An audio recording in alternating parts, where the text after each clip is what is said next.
instante, é com muito prazer que chamo o companheiro Paulo Ribeiro para que possa vir ao palco com uma salva de palmas nossas.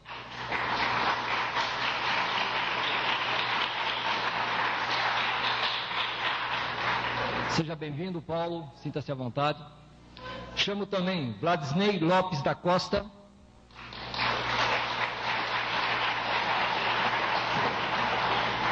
Ney, boa tarde, seja bem-vindo, muito obrigado.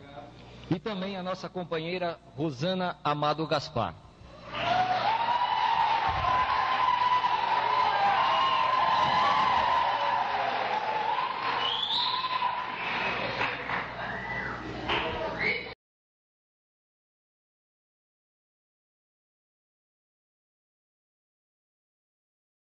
Então, deixo a palavra com a nossa colega Marilete, que estará nos apresentando cada um dos expositores que estarão conosco a partir de agora. Marilete, a sua vez, por gentileza. Bom, eu vou apresentar a vocês Paulo Ribeiro, primeiro vice-presidente da USE, presidente do grupo da Fraternidade Irmão de Sagres, Vila Jaguara, diretor da creche Irmã Ilka, mantida pelo grupo, membro da equipe do programa Momento Espírita da Rádio Boa Nova, palestrante espírita e trabalhador da causa. Vladisney Lopes da Costa, Departamento do Livro da USE Estadual, presidente da Distrital Pinheiros, frequenta o grupo de estudos espírita Mensageiros da Luz, no Butantã.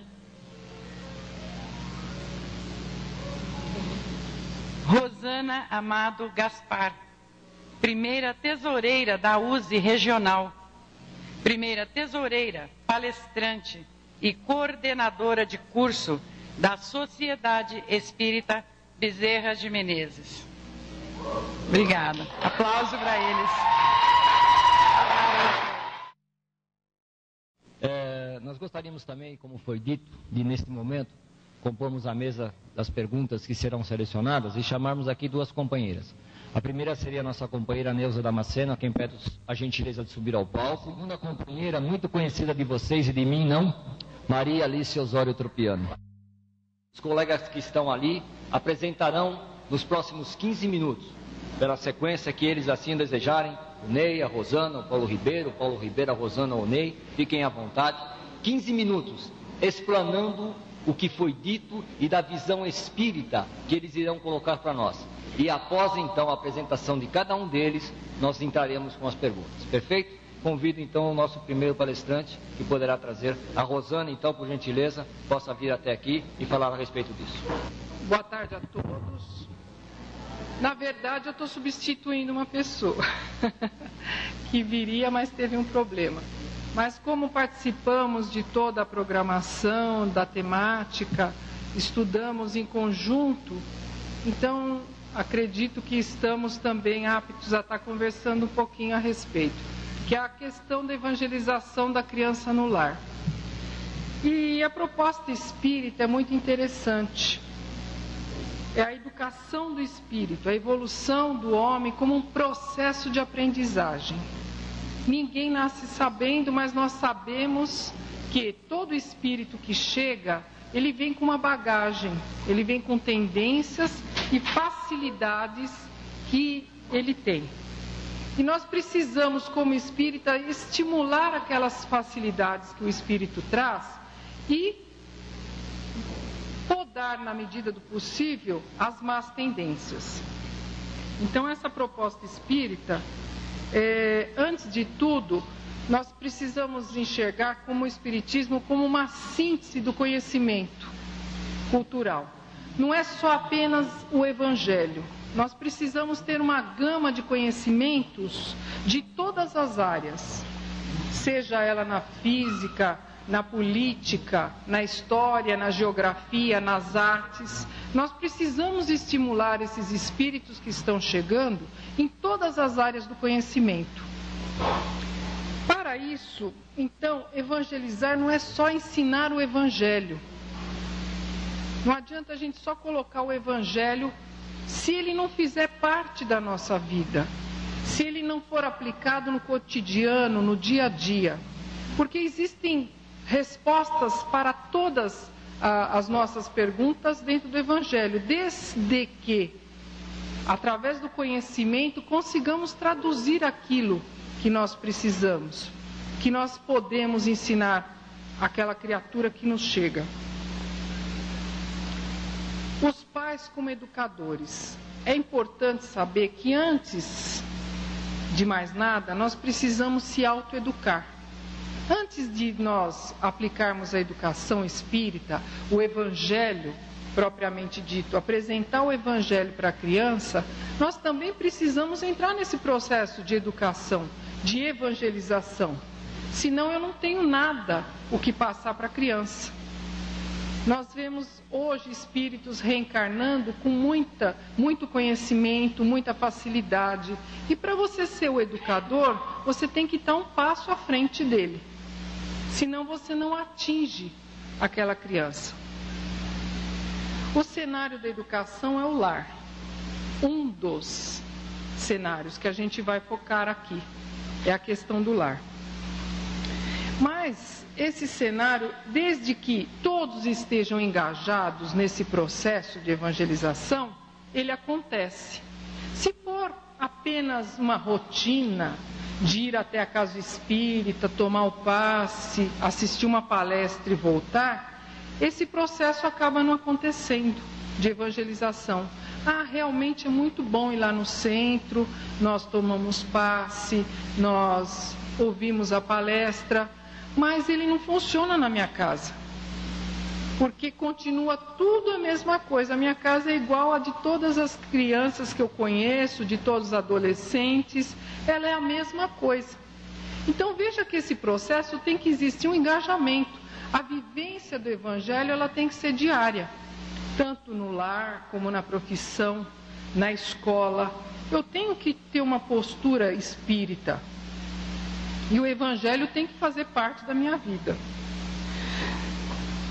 O Evangelho no lar é uma prática essencial.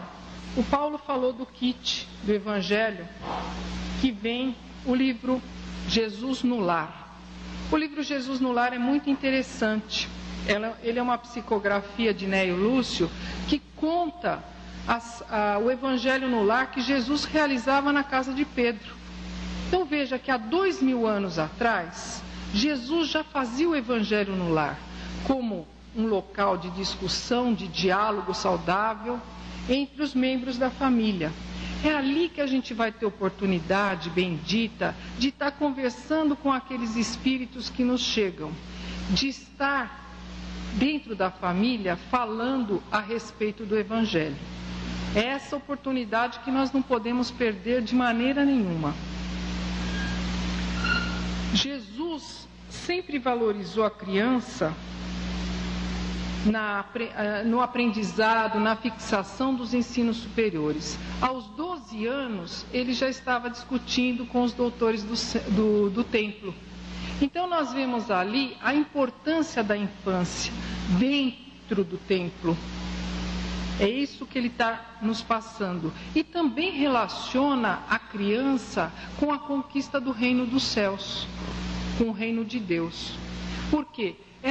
Na infância é que o espírito vai adquirir condições para o seu processo evolutivo.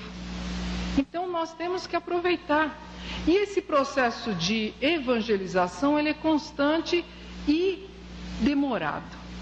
Muitas vezes nós queremos respostas imediatas. A evangelização da criança, a educação dentro do Evangelho, ela é demorada, mas duradoura. Aproximar o Filho de Deus, o restante vem por consequência. E nós estamos vendo, assistindo, dentro da nossa sociedade, a valorização de outras coisas que não o Evangelho. E nós temos visto o quê? A falência do materialismo através do consumismo, a falência da economia, a falência de uma série de propostas que não são válidas, que o ser humano continua insatisfeito. Então o Evangelho traz respostas para o nosso dia a dia que nós podemos e devemos oferecer, temos a obrigação de, como pais, oferecer para os nossos filhos. Assim é que nós vamos mudar a humanidade, é através da criança. E se nós não oferecermos nada, nós não vamos poder cobrar deles mais nada. Obrigada.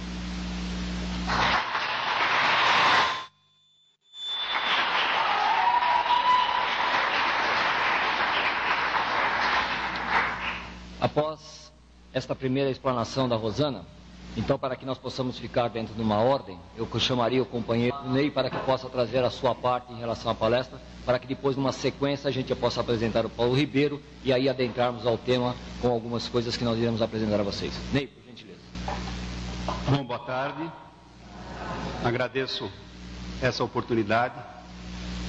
Lembrar que, como todos vocês, nós também somos aprendizes, somos espíritos encarnados na Terra, num processo de aprendizado contínuo. Hoje nós estamos aqui não para ensinar, porque uma das coisas fantásticas que eu aprendi com a doutrina espírita é que em doutrina espírita ninguém ensina ninguém. Todos nós somos aprendizes, não existem mestres, todos nós estamos aqui aprendendo, né? Não existem professores de doutrina espírita. Então nós estamos trazendo a vocês uma proposta, uma experiência, a nossa visão, para que vocês avaliem, deem a vivência de vocês, porque nós estamos nesta jornada aprendendo com essa caminhada. E às vezes vocês terão propostas até melhores do que as nossas. Por isso essa oportunidade de fazer o questionamento, de colocar as dúvidas, para que nós aprendamos juntos. Porque, como Jesus falou, nós somos varas frágeis. Nós precisamos viver em feixes para nos sustentar. No momento atual que nós estamos passando, a gente vê a família e nós perdemos uma estrutura um pouco da família na questão de como lidar com os filhos. Nós vivíamos antigamente, eu costumo dizer que eu sou filho de mamãe, não é? Nós tínhamos a mãe dentro de casa, então a mãe que criava, a mãe que coordenava, a mãe que castigava, a mãe que batia, né? A mãe que fazia as coisas todas, né? Eu fui ensinado, minha mãe tinha um livro muito bom que chamava Psicologia do Chinelo, né? Para mim funcionou muito bem e talvez hoje ele não funcione tão bem. E nós fomos aprendendo, nós fomos trocando. E ao longo dessa caminhada toda, o que nós percebemos hoje, eu costumo classificar três tipos de pais, né? Talvez vocês identifiquem outros, mas eu consigo identificar três tipos de pais. Nós temos os pais que vivem para os filhos. O pai que vive para o filho é aquele que faz todos os sacrifícios. É aquele que costuma dizer: os meus filhos não vão passar porque eu passei. Tudo que eu sofri na vida eu não quero que o meu filho sofra. Então eles fazem tudo, eles trabalham, fazem hora extra. O filho quer uma roupa de marca, ele vai comprar, ele quer não é Walkman agora, né? Tem um outro nome, MP, né? Então, o computador dele está ultrapassado, ele precisa comprar um novo computador, essas coisas todas, ele faz todo esse questionamento, e o pai e a mãe, quando eu estou falando pai, eu estou falando pai e mãe, fazem todos os sacrifícios, porque como muitas vezes elas não costumam mais frequentar o lar, por suas atividades fora de casa, elas tentam compensar. Então não ensinam para os filhos o conceito da palavra não. E essa criança, ela não tem limites. Então ela não tem limite em nenhum lugar. Ela não tem limite em casa, ela não tem limite na sociedade, ela não tem limite na escola. E a gente vê as agressões que acontecem na escola, porque os pais estão tentando transferir a educação para a escola. E a escola é para transmitir cultura, conhecimento, não é? A educação se aprende em casa. Então os pais que vivem para os filhos, eles têm esse questionamento. Nós temos também os pais que vivem pelos filhos. Tudo que eu não fui, meu filho vai ser. O meu sonho na minha infância era ter um trenzinho. Ele compra um trenzinho, só ele brinca. O trenzinho é dele, ele comprou para o filho, mas o trenzinho é dele. O meu filho vai torcer para o time que eu quiser. Ele pode torcer para qualquer um desde que seja para o meu time. O meu filho vai ser um grande pianista, porque eu tinha um sonho na minha vida, era tocar piano. E meu pai era pobre, nunca me colocou para tocar piano. Então a criança às vezes quer tocar bateria, é obrigada a tocar piano. Eu nunca pude aprender inglês. Então a criança com 3 anos vai aprender inglês, japonês. Por quê? Porque os pais querem se realizar. Eles ensinam com os filhos que o importante é o seu primeiro lugar, o primeiro colocado. Geralmente esses pais, eles querem se orgulhar dos filhos. E para se orgulhar dos filhos, eles começam a fazer o sistema de medir as notas. Nós não queremos saber se os nossos filhos aprenderam ou não, nós queremos saber se as notas deles estão bem na escola. Não importa que para que se eles irem bem na escola, eles estejam colando, eles estejam fazendo qualquer tipo de coisa, mas o importante é que as notas sejam boas. Então, com isso, nós passamos pelo processo de viver pelos filhos, querendo nos realizar nos filhos. Então, nós vivemos numa sociedade hoje que todos nós condenamos a corrupção, mas todos nós em casa somos professores de corrupção aos nossos filhos. Se você comer tudo, tem sobremesa. Se você passar de ano, você ganha uma bicicleta. Ora, a vida inteira você aprendeu a ser recompensada, parece um macaquinho. Se você colocar no sinalzinho verde, você ganha um biscoito. Se você colocar no vermelho, você recebe um tapa. Nós não estamos educando, nós estamos amestrando os nossos filhos. Ora, quando ele chegar no emprego público, ele fala, eu faço desde que você me dê isso. Ele aprendeu, ele foi estimulado. Ora, nós temos que ensinar nossos filhos que comer faz bem, que quem não come morre. Então ele tem que aprender a comer. Eles têm que saber quais são os valores dos alimentos. Nós não temos que fazer troca. Nós não temos que oferecer um danoninho para que ele coma um bifinho. Então essas questões nós temos que começar a aprender. Porque nós temos em casa reencarnados espíritos. E às vezes espíritos muito mais inteligentes do que a gente. E eles estão muito preparados. Nós achamos que estamos lidando com criança porque nós olhamos para o corpo físico. Mas muitas vezes nós temos espíritos muito mais evoluídos do que nós. Porque na verdade nós não temos filhos. Não é? Os filhos são de Deus. Nós somos simplesmente as babás que Deus nos encaminha.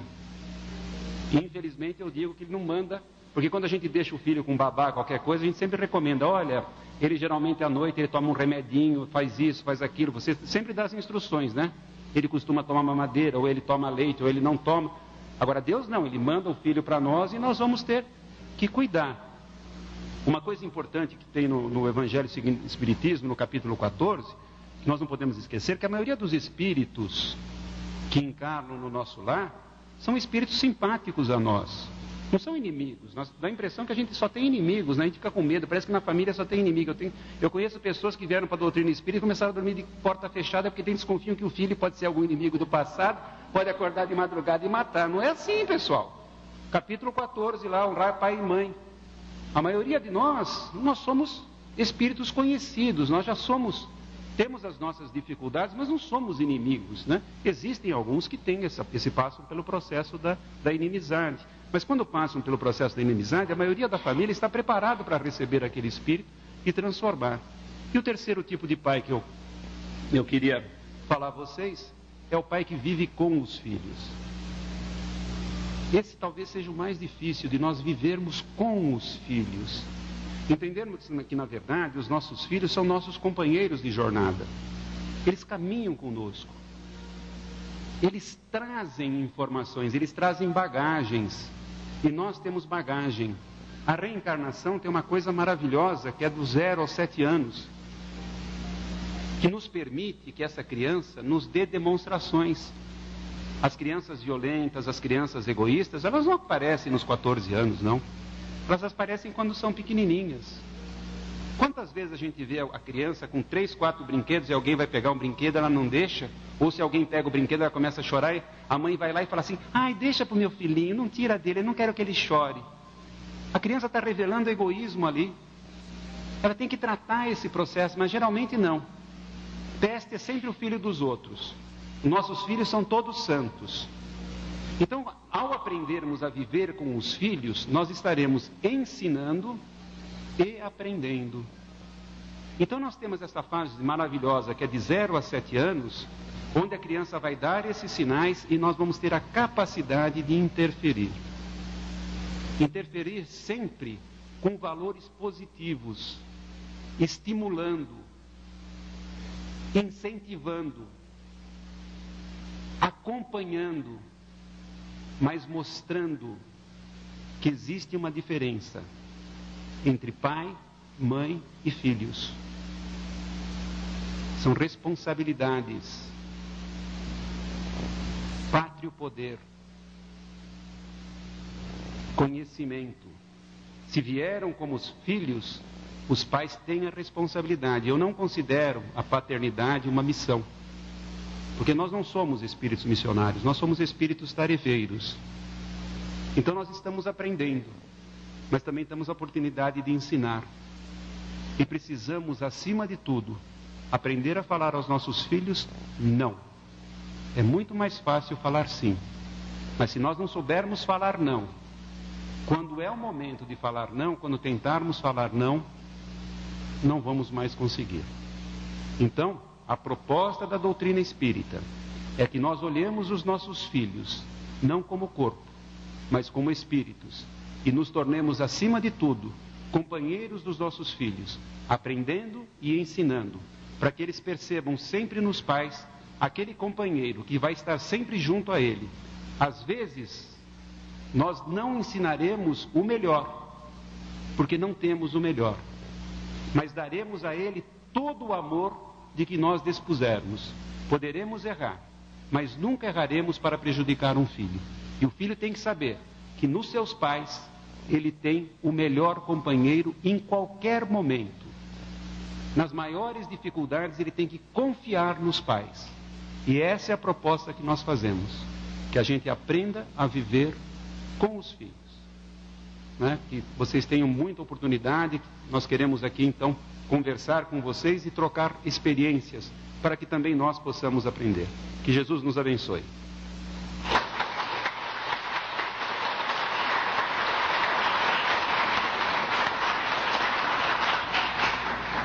Para fecharmos então essa primeira etapa de exposições, chamamos o companheiro Paulo Ribeiro, que trará-nos a sua parte. Paulo, por gentileza. Nós queremos explicar o porquê da nossa escolha em ficar por último. É porque eles já disseram tudo e agora eu fico à vontade, até por uma questão de direito, não é? Os idosos têm sempre o primeiro lugar, mas no caso de hoje o último é mais conveniente.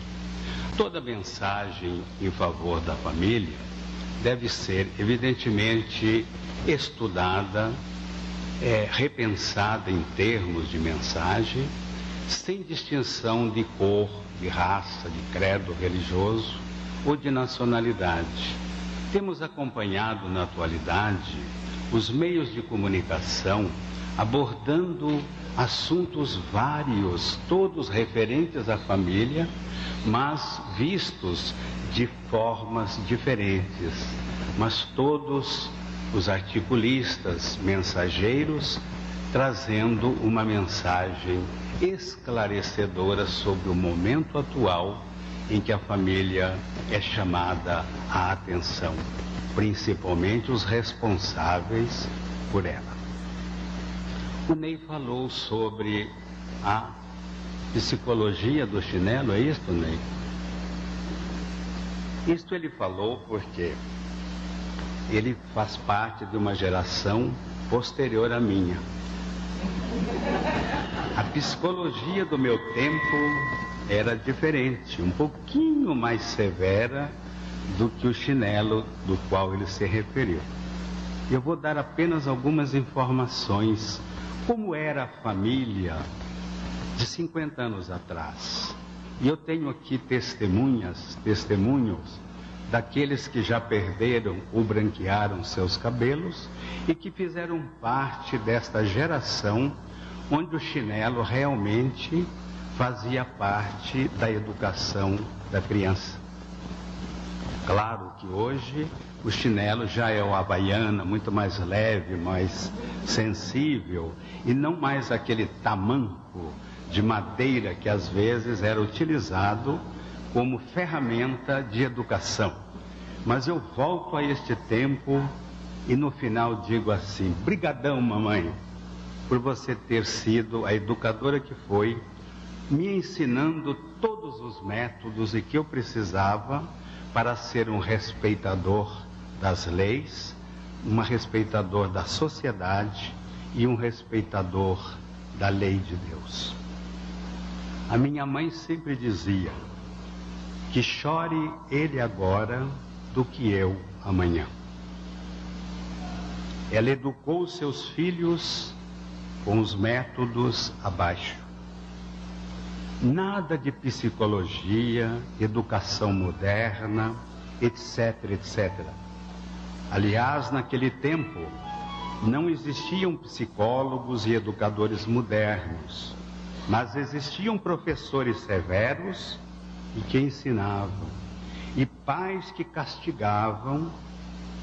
Hoje não tem nada disso, e está dando nisso tudo que vemos por aí, infelizmente. Eu conheci vários desses métodos. Era uma forma, hoje condenada pelos educadores e psicólogos, mas funcionava. Forjou homens de têmpera, respeitadores, honestos e patriotas. O método moderno deu no que deu. Pessoas de moral fraca, mal educadas, corruptas e entreguistas. Viva o velho! Minha mãe ensinou a valorizar o sorriso. Minha mãe me ensinou a valorizar o sorriso. Me responde de novo e eu te arrebento os dentes.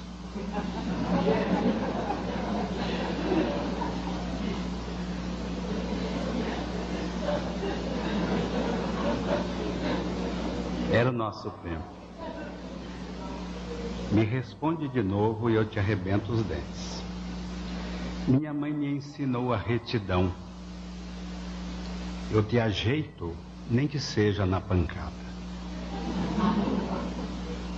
Minha mãe me ensinou a dar valor ao trabalho dos outros. Se você e seu irmão querem se matar, vão para fora. Acabei de limpar a casa. Minha mãe me ensinou lógica e hierarquia. Porque eu digo que é assim, ponto final. Quem é que manda aqui? Minha mãe me ensinou o que é motivação. Continua chorando, que eu vou te dar uma razão verdadeira para chorar. Minha mãe me ensinou a contradição. Fecha a boca e come. Minha mãe me ensinou sobre antecipação. Espera só até seu pai chegar em casa. Minha mãe me ensinou a paciência. Calma, quando chegarmos em casa, você vai ver só. Minha mãe me ensinou a enfrentar os desafios. Olhe para mim, me responda quando eu te fizer uma pergunta. Minha mãe me ensinou sobre raciocínio lógico. Se você cair dessa árvore, vai quebrar o pescoço e eu vou te dar uma surra.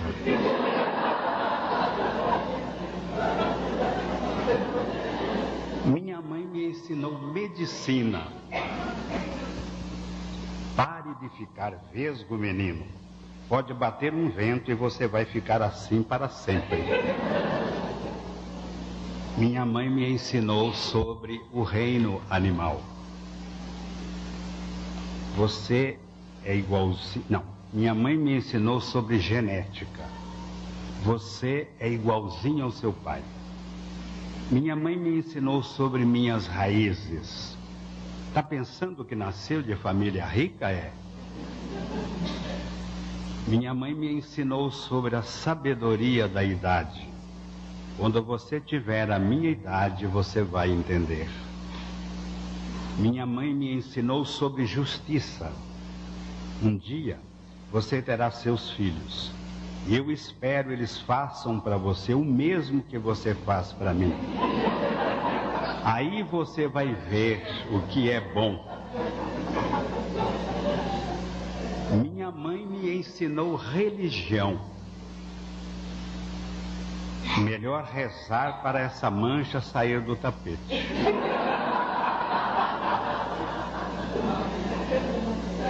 Minha mãe me ensinou o beijo de esquimó. Se rabiscar de novo, eu esfrego o seu nariz na porta. Minha mãe me ensinou contorcionismo. Olha só essa orelha, que nojo. Me ensinou determinação. Vai ficar aí sentado até comer toda a comida. Minha mãe me ensinou habilidades como ventríloco. Não resmungue, cale essa boca e me diga por que é que você fez isso. Minha mãe me ensinou a ser objetivo. Eu te ajeito numa pancada só. Minha mãe me ensinou a escutar.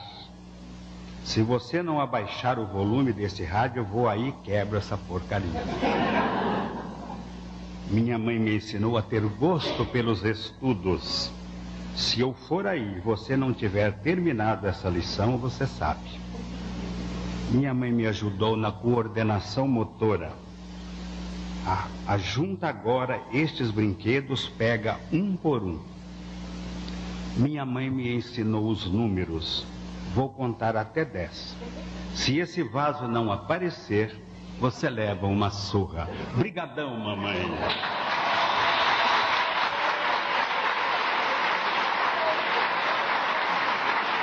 Bem, dando prosseguimento, após essa terceira explanação, eu só poderia fazer uma pequena colocação, se o companheiro Paulo assim me permitir, que a mãe do Paulo é bem estilo a minha mãe, hein? Ensinou um monte de coisa, mas nós, como bons Paulos, acho que não aprendemos muito, não é, Paulo? Gente, nós temos agora aqui uma apresentação para que a gente possa começar a trabalhar sobre tudo isso que foi dito. Nós vamos apresentar aqui alguns quadros que foram exatamente parte das propostas que os nossos companheiros estiveram falando.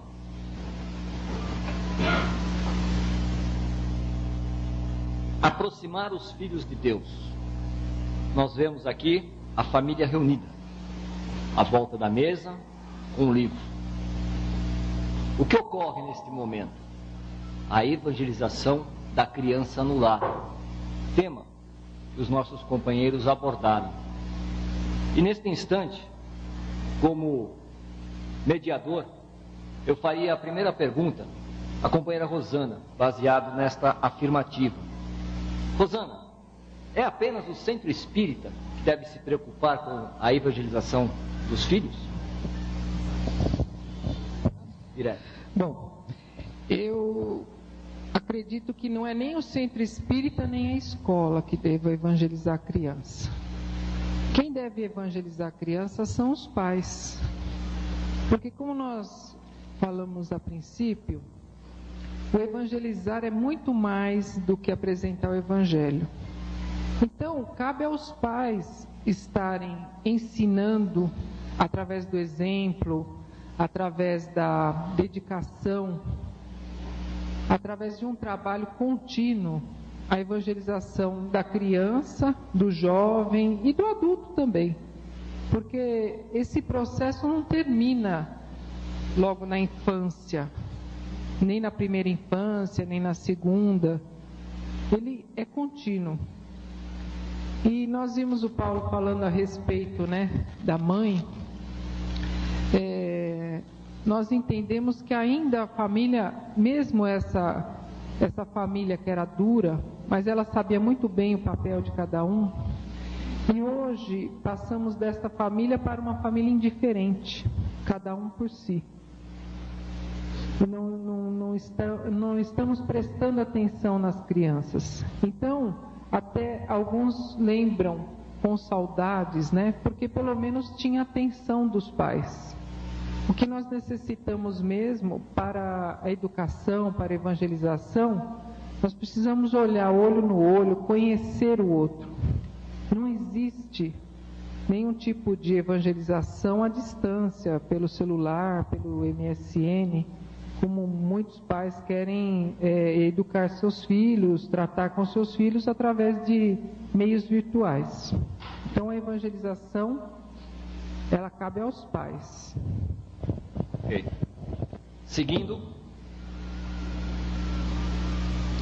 a família reunida, aproximar os filhos de Deus. Os pais educadores que Jesus espera no lar. Baseado nesta frase, eu perguntaria ao companheiro Paulo Ribeiro: Paulo, o que Jesus espera de nós, que somos pais, educadores e tutores? Eu gostaria de retornar um pouquinho à pergunta anterior feita a Rosana. Quando nós falamos em evangelização, evidentemente estamos falando de uma educação moral, que abrange a religião, o evangelho, evidentemente, mas a educação moral transcende a simples ou só evangelização. Cria-se uma ideia de que evangelizar é realizar o evangelho no lar ou encaminhar o filho para o centro espírita ou para a religião a qual pertença, para receber educação religiosa. Educar moralmente é o principal, porque a criatura educada moralmente, ela poderá ter a religião que tiver e até não ser religiosa, mas ela será sempre uma cidadã, será sempre uma pessoa de bons hábitos e costumes, algo que tem feito falta na nossa sociedade. Então, que nós espíritas, que temos esta grande vantagem de saber que a criança é um espírito que veio para ajudarmos a crescer, mesmo que ele seja mais inteligente do que nós, na fase infantil, ele precisa do nosso apoio, senão não teria renascido entre nós. Então, esta fase é fundamental. Os espíritos nos têm ensinado que uma grande massa, digamos assim, de espíritos estão se preparando para reencarnar, para desenvolver tarefas as mais diversas sobre a Terra. São espíritos muito bem preparados em várias áreas, não necessariamente na moral. E então o lar, na sua formação moral em relação à criança, vai contribuir para que ele não se desvie dos objetivos para o qual renasceu. Então o evangelho, a evangelização da criança abrange não só a noção de Deus, sem a qual a educação fica sempre prejudicada, mas também os exemplos, como foi dito pelo Ney, pela Rosana, em que nós evangelizamos com o nosso exemplo, com as nossas atitudes, e não apenas de forma, digamos assim, convencional.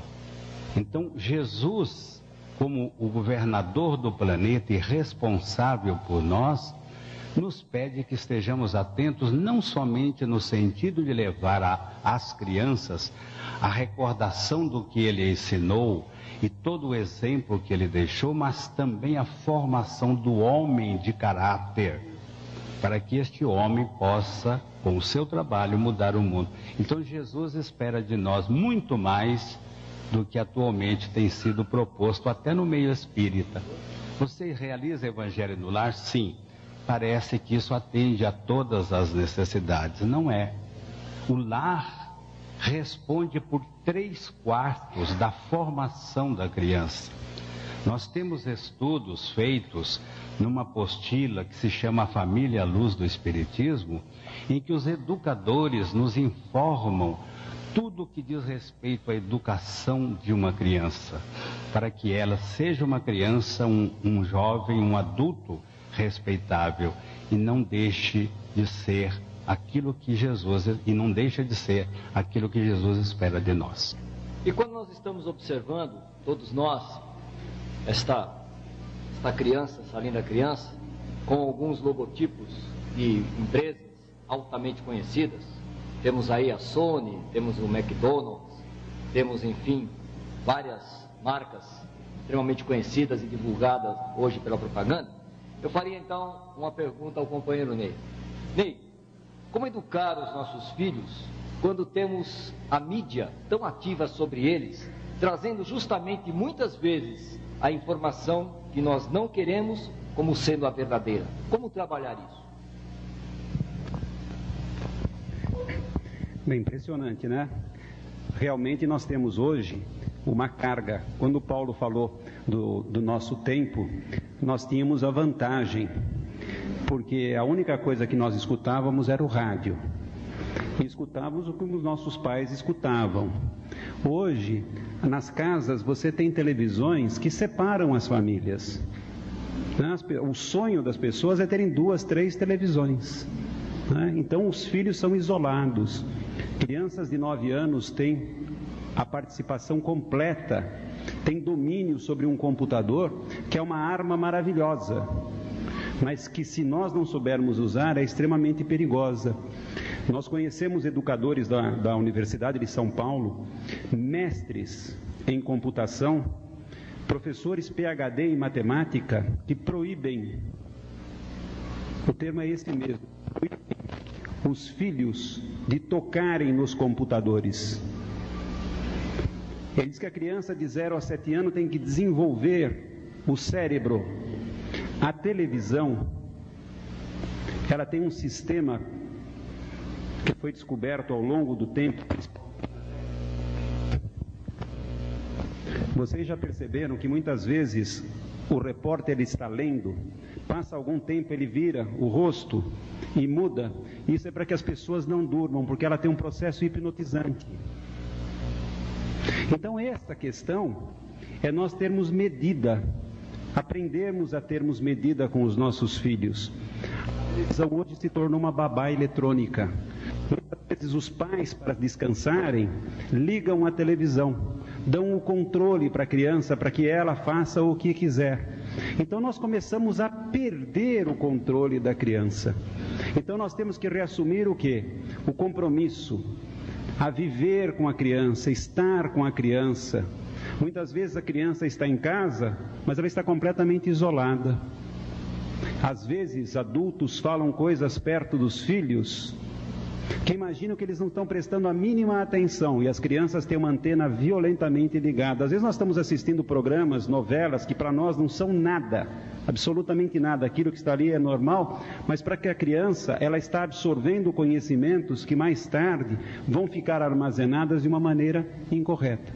Então nós temos que exercer aquilo que eu chamo da psicologia do chinelo, mas não é o chinelo físico, mas é o chinelo moral, é a autoridade, é conversar, é ensinar que isso é ruim, mas também não fazer, porque muitos pais às vezes falam para a criança: olha, bebida faz mal, mas bebe na frente de criança, isso você não pode fazer, mas ele faz, porque nós também somos mídias. Jesus era mídia. Ninguém usou melhor a mídia do que Jesus, porque passado 2000 anos nós ainda falamos na propaganda. Ele não escreveu nada, mas ele deixou uma mídia fantástica, que é a mídia do exemplo. Nós podemos ter mais de 1000, 2000 livros falando em como educar os filhos. Se nós lermos tudo e não soubermos dar exemplo, de nada adiantará. Seremos simplesmente caiados. Seguindo um pouco mais, diz abaixo: a supervalorização da cultura no mundo em detrimento da educação religiosa.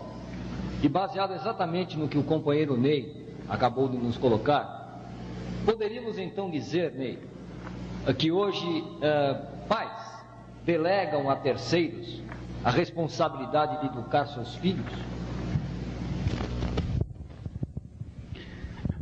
Nós ainda não aprendemos, nós damos educação para que as crianças se tornem vitoriosas materialmente. Nós estamos preocupados se elas vão ficar ricas. Às vezes a criança fala, eu quero fazer isso, ela fala, isso não dá dinheiro. Né? Então nós estimulamos muitas vezes alguma coisa que a criança quer fazer porque não dá dinheiro. Então nós começamos a encaminhar a criança a fazer aquilo que dá dinheiro. O conhecimento, acima de tudo, ele deve dar prazer. Aprender por obrigação, ninguém aprende. Haja vista nós, né, que fomos obrigados a decorar uma série de datas, às vezes até sabemos decor, mas nem sabemos o porquê daquela data, porque no fundo nós somos obrigados, tínhamos que responder certo uma determinada data. Mas o que nós fazíamos então? Procurávamos simplesmente absorver o conhecimento sem utilizar o conhecimento. Então nós precisamos aprender que é extremamente importante, ele tem que ter uma razão. Acima de tudo, essa razão é que nós possamos evoluir como espíritos. Porque tudo que nós temos na Terra, mais cedo ou mais tarde, vai ficar. O dinheiro é importante, mas nós só teremos dinheiro que nós conseguirmos gastar. Se nós juntarmos tanto que quando morrermos deixarmos, o dinheiro não estará nas nossas mãos, estará deixado por alguém. Nós somos uma civilização que só cultua o primeiro lugar. Ser vice não tem valor nenhum. Ou se ganha, ou se é um derrotado. Nós precisamos aprender a valorizar o esforço que a pessoa faz. Quando nós aprendermos que uma nota 5 de um filho nosso, às vezes vale muito mais do que um 10 de um primeiro colocado na escola, porque aquele tem a facilidade, e os nossos filhos se esforçou muito para conseguir aquele 5, incentivando ele a buscar o conhecimento e não simplesmente a nota, nós estaremos então encaminhando os nossos filhos na base certa. Porque a religião, nós vamos aprender aquilo que Jesus disse, porque Jesus não veio para ensinar, Jesus não fundou religião nenhuma, ele veio ensinar relacionamento entre os seres humanos. A doutrina de Jesus é muito fácil, fazer ao nosso próximo o que nós gostaríamos que ele fizesse a nós. Aí está todas as leis e os profetas. Precisamos saber os nomes das pessoas, não precisamos ensinar as coisas para os nossos filhos. O que nós temos que ensinar é isso a eles. Que o chute que nós levamos na canela, a dor que nós sentimos, às vezes é a mesma que o nosso companheiro sente. É apenas como forma de afirmativa disso que está sendo feita. Os senhores talvez que estejam sentados aqui à frente, talvez não consigam enxergar, mas os companheiros talvez lá de trás sim. Embaixo deste quadro está escrito assim: eu podia estar matando.com. E nós que trabalhamos à frente dos centros espíritas, que temos a responsabilidade de divulgarmos a doutrina, temos exatamente que trabalhar contra esse tipo de situação que hoje faz com que muitos de nós, pais e educadores, deleguemos a terceiro a educação dos nossos filhos.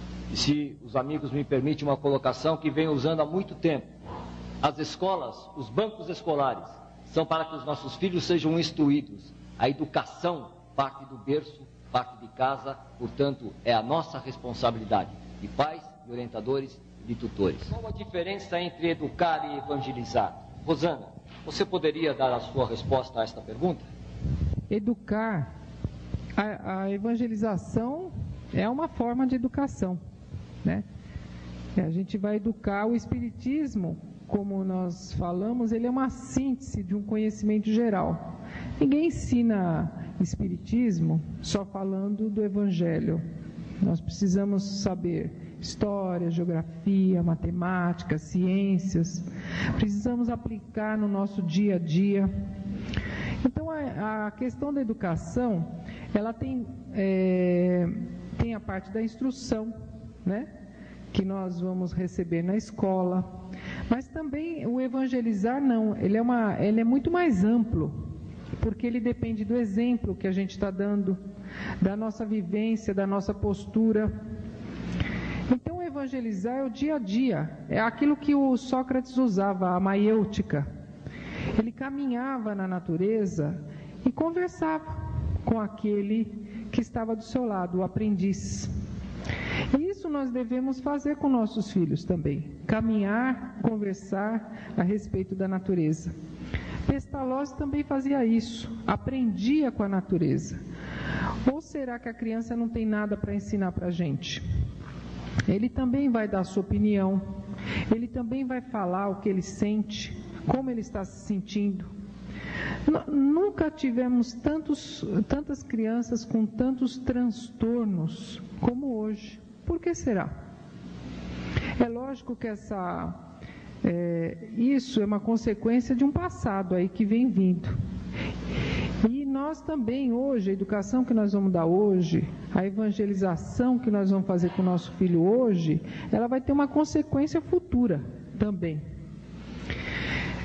Então, o educar faz parte lógico, é uma parte da evangelização, é uma forma, também de evangelizar. Mas o evangelizar, ele é muito maior, ele é um caminhar junto. Nós estávamos falando a respeito da hierarquia dos pais.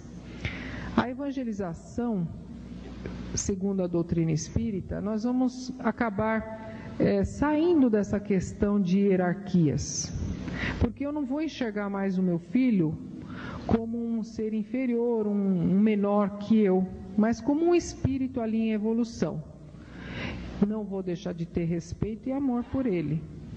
Lógico, eu sou o educador, mas vai chegar um tempo que nós vamos falar por igual. Eu vou respeitar a opinião dele tanto quanto ele a minha. Então, a evangelização é um crescente que nós não sabemos nem aonde vai terminar. É alguma coisa muito maior do que somente educar. Como o Ney falou, hoje educamos para ganhar dinheiro. Mas e aí? Quantos quadros que a gente vê de dificuldades, de depressão, de síndromes, e nós não conseguimos entender por que tanta insatisfação. Observa-se as famílias, podem ser ricas, podem ter saúde, pode ter felicidade, entre aspas, comprando, e todas têm problemas. É interessante que a gente vê que todo mundo tem algum tipo de problema. Então, o evangelizar é a maturação da família para nós conseguirmos vencer essas dificuldades ainda que fazem parte da nossa vida terrestre.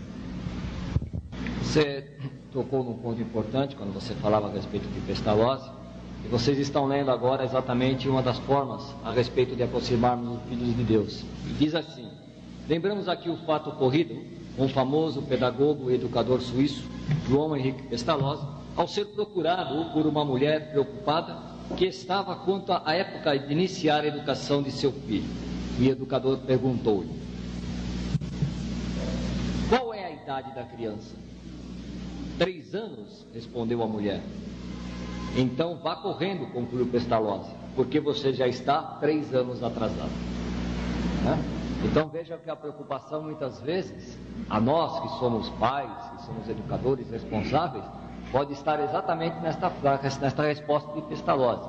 Estamos deixando o tempo passar sem tomar uma atitude, Isso faz parte. Companheiro Paulo, quando deve ser iniciado o processo de evangelização?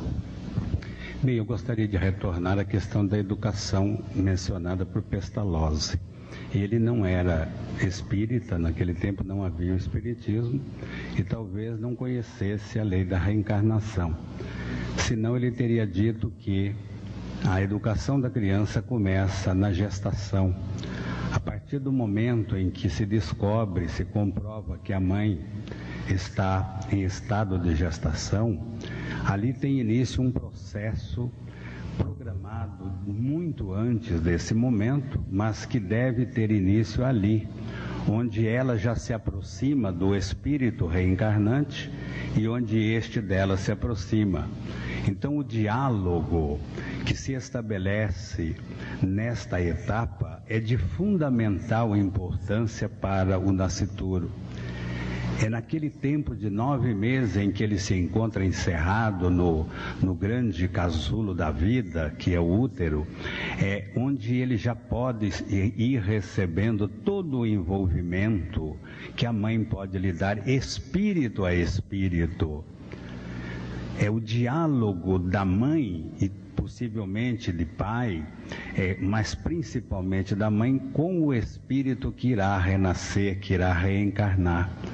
Então é ali que começa a educação, é ali que começa o envolvimento de ambos, principalmente dela e o filho ou filha, em que o processo educativo já se inicia, manifestando o amor, a disposição em receber aquela criatura, principalmente nós espíritas, mães espíritas, que sabem que aquilo que vem não é um bibelô para enfeitar a nossa casa, mas sim um espírito que vem para nos ajudar e se ajudar e ser ajudado quando chegar a termo aquela gestação. Então Pestalozzi poderia retornar ou antecipar ainda um tanto mais que nós espíritas podemos. Mas a pergunta quando deve ser iniciado o processo de evangelização já está aí. Por que não começar na fase de gestação a leitura de textos de um Neio Lúcio, de um evangelho, sabendo que o espírito está ali próximo, a mãe sente esse espírito próximo, então comece ali a evangelização. É ali que deve começar e continuar após o nascimento. Eu volto a dizer que evangelizar não é levar ao centro espírita para a aula de moral cristã somente, não é realizar o evangelho no lar, mas é durante todo o tempo, neste contato mental. O pensamento é tudo, é através do pensamento e muito menos das palavras que nós iniciamos o processo. Agora, se nós vamos falar em idade física após o nascimento, Pestalozzi está correto, obviamente, é um grande sábio.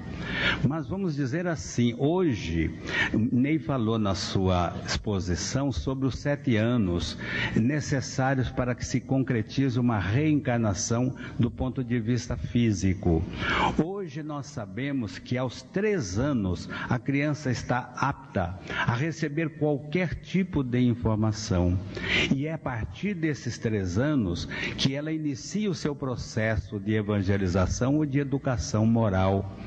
Quando chegar aos 7 anos, ela já será uma criança, digamos assim, com todas as tendências desenvolvidas, sejam elas as boas ou as más. E no nosso trabalho nós temos aquela afirmação que está em O Livro dos Espíritos, que diz: quantos pais são infelizes em seus filhos porque não lhes combateram desde o princípio as más tendências. Por fraqueza ou indiferença, deixaram que neles se desenvolvessem os germes do orgulho, do egoísmo e da tola vaidade que produzem a secura do coração. Depois, mais tarde, quando colhem o que semearam, admiram-se e se afligem da falta de respeito com que são tratados e da ingratidão deles. E o nosso trabalho mostra assim, que há muitos pais, muitos, mais do que a gente imagina, que estão muito mais preocupados com o seu carro, com o seu emprego, com a sua profissão, com o seu jardim, do que propriamente com os filhos. E ele diz textualmente: quantos pais dão mais atenção à pequenina árvore que nasce no jardim do que ao filho, do qual ele deveria proceder à educação, retirando, combatendo as más tendências. O Ney disse que nós somos ainda imperfeitos para educar com perfeição, evidentemente, mas nós já temos a capacidade de perceber numa criança, por pequenina que seja, as suas tendências, e são as más tendências que nós devemos combater e não estimular. como nós temos feito. Com os nossos exemplos, estimulamos. Quando nós dizemos a uma criança, fala para a visita que eu não estou, atende o portão e diga que eu não estou, nós estamos ensinando a criança a mentir. Nós observamos nas ruas o procedimento de mães e pais que esbravejam na frente dos filhos, mandam para todos os lugares o motorista que atravessou seu caminho, aceleram, freiam, desrespeitam o pedestre, param em fila dupla, acendem os seus cigarros. E a criança no banco de trás, como diz o Ney, como um aluno numa escola. Como exigir dessa criança que não se torne uma criança?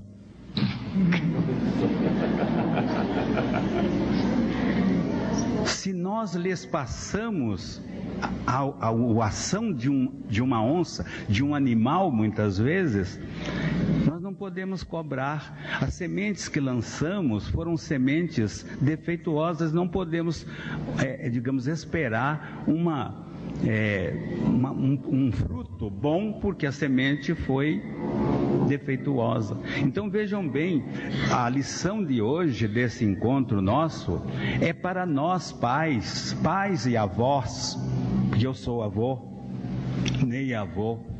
Então nós estamos ensinando talvez os nossos filhos, né? Ainda não sou. A Rosana confirmou que ainda não é. Ainda não é.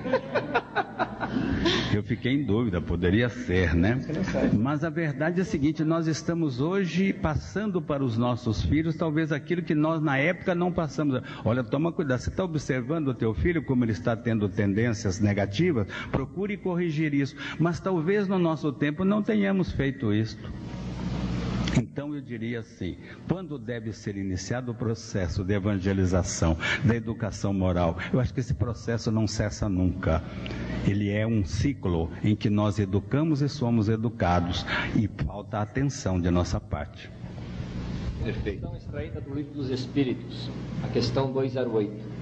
O espírito dos pais não exerce influência sobre o do filho após o nascimento? O que o Ney poderia nos acrescentar a respeito desta questão? Bom, sem dúvida nenhuma, né?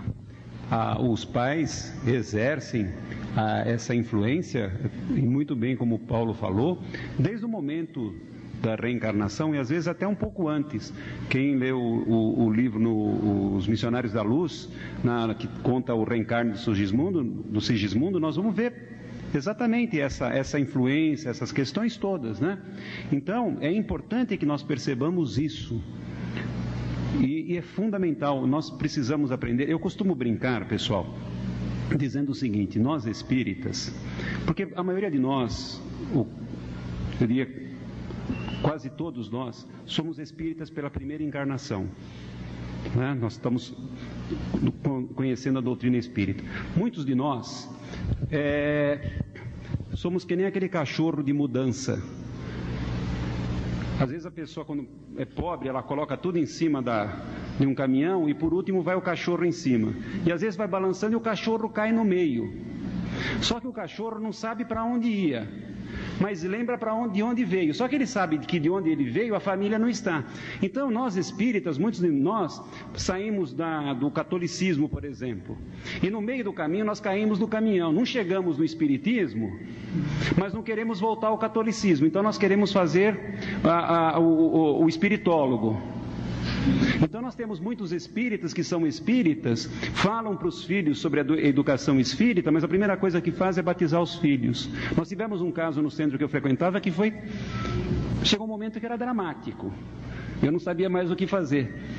A mãe insistia com o menino de 11 anos que fizesse primeira comunhão.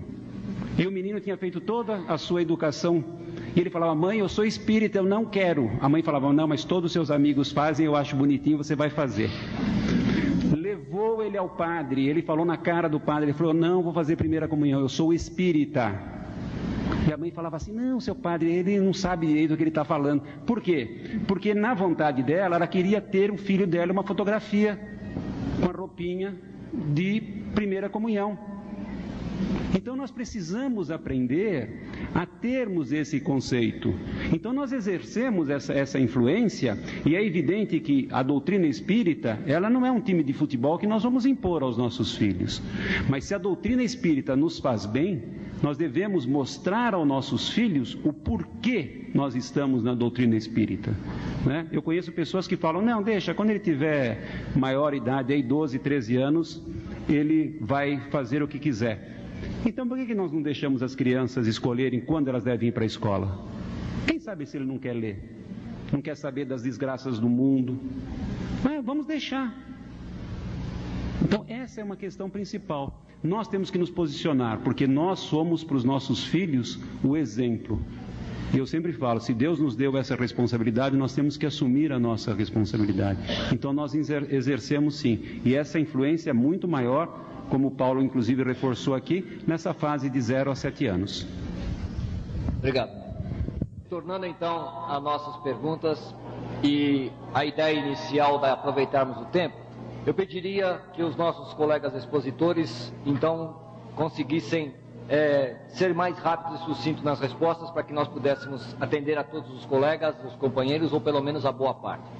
E já aproveitando tudo o que foi dito, como eu iniciava a pergunta ao companheiro Ney, temos aqui uma pergunta que nos diz: que recursos a doutrina tem para nos ajudar a aproximar de Deus os nossos filhos? Qual o recurso que a doutrina tem? E aí acrescentando até, e para aqueles que não têm a doutrina, existe recurso? Bom, não é a doutrina que tem esse recurso.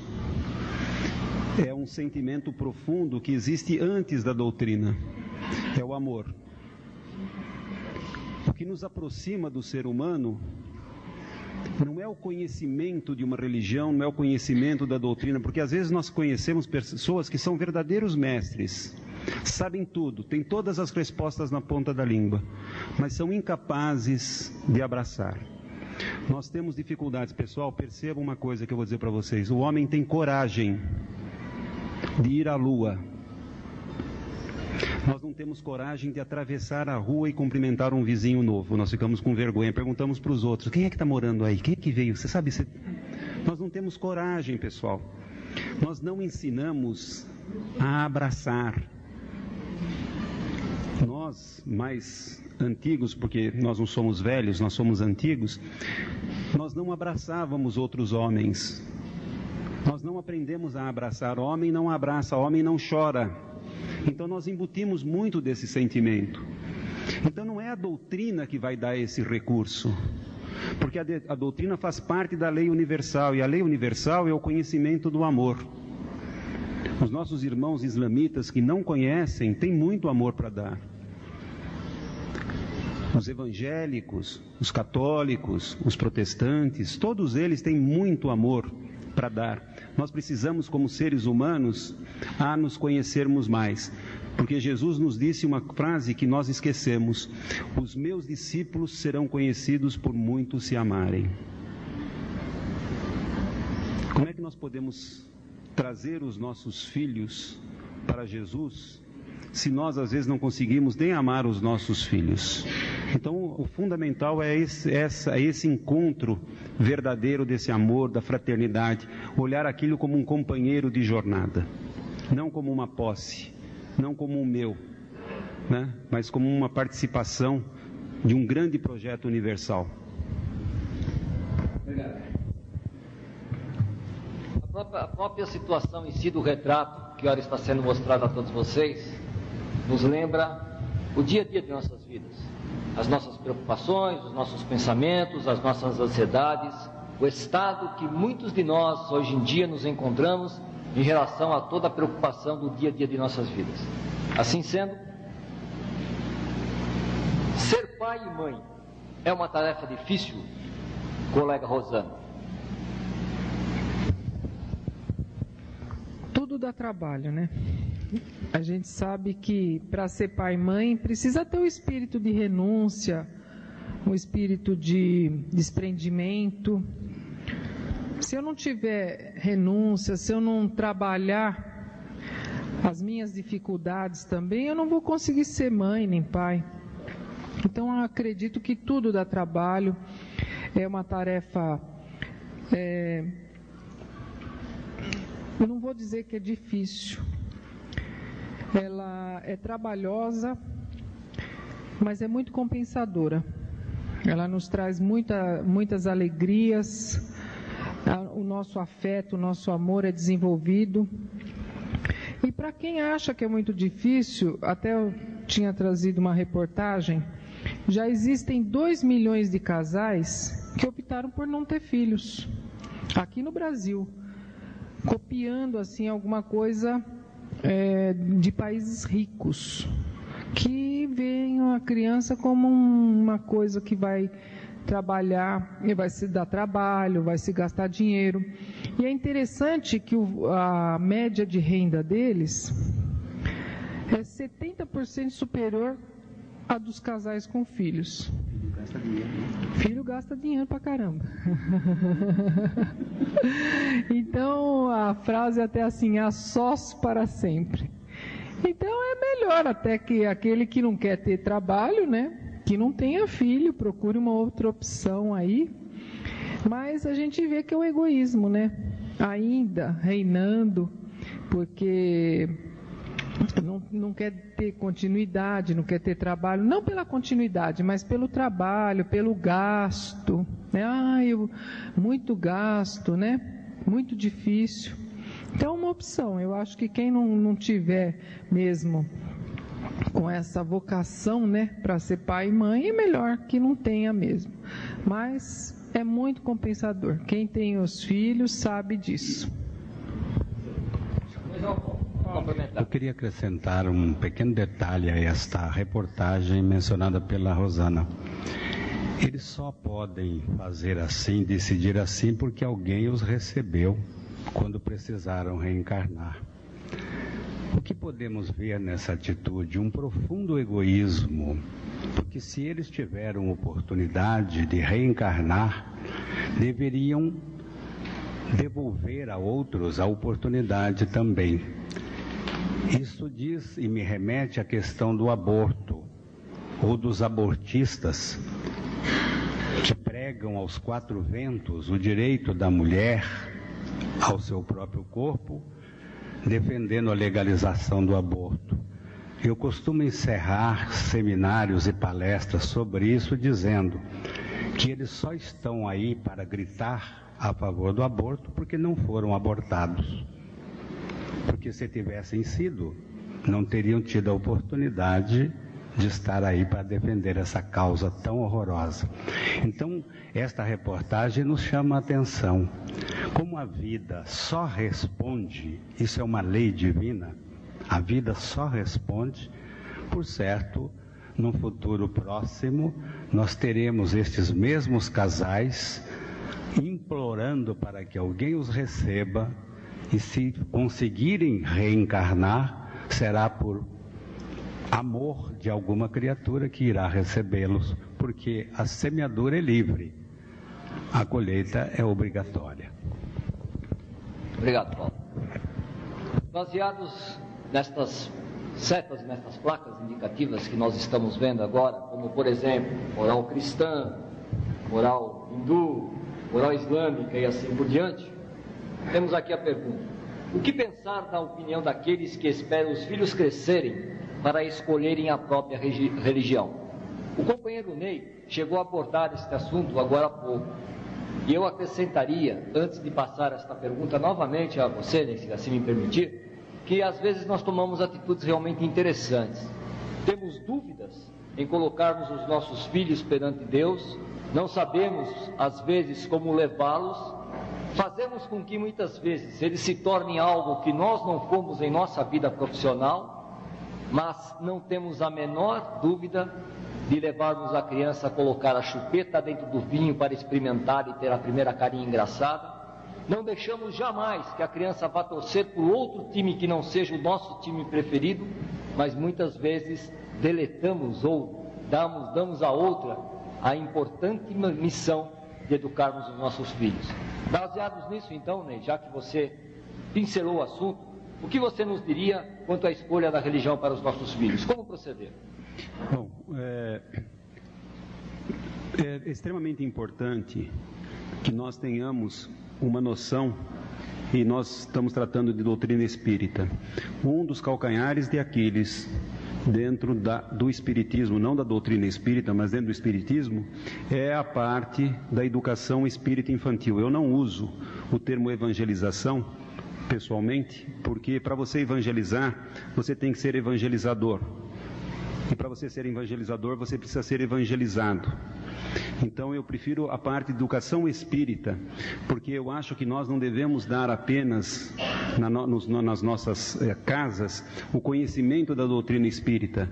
Nós devemos dar, como espíritos eternos que somos, toda a origem das religiões. Nós temos que falar de todas as religiões. Nós temos que apresentar para os nossos filhos por que nós, como pais, optamos pela doutrina espírita, mostrando a eles de onde nós viemos, o que nós estamos caminhando e por que nós acreditamos naquilo que a doutrina espírita prega, sem relegar nenhuma das religiões. Nós temos que dar o conhecimento, mostrar aí aos nossos filhos que isso está preso dentro deles. Nós, como Paulo muito bem falou, a Rosana, não devemos transferir isso para a casa espírita, mas a casa espírita, ela tem pessoas que estão preparadas, e se não tem, devem ter pessoas que se preparem para isso, e nós devemos, como pais, estarmos dispostos a levarmos, porque as crianças só vão se nós levarmos, e a casa espírita que trabalha com seriedade, ela tem que ter um dia específico para a criança, não apenas fazer a criança como um momento de depósito, para que os pais ouçam a palestra, elas sejam colocadas em determinado lugar, porque nós devemos valorizar o que ela está aprendendo.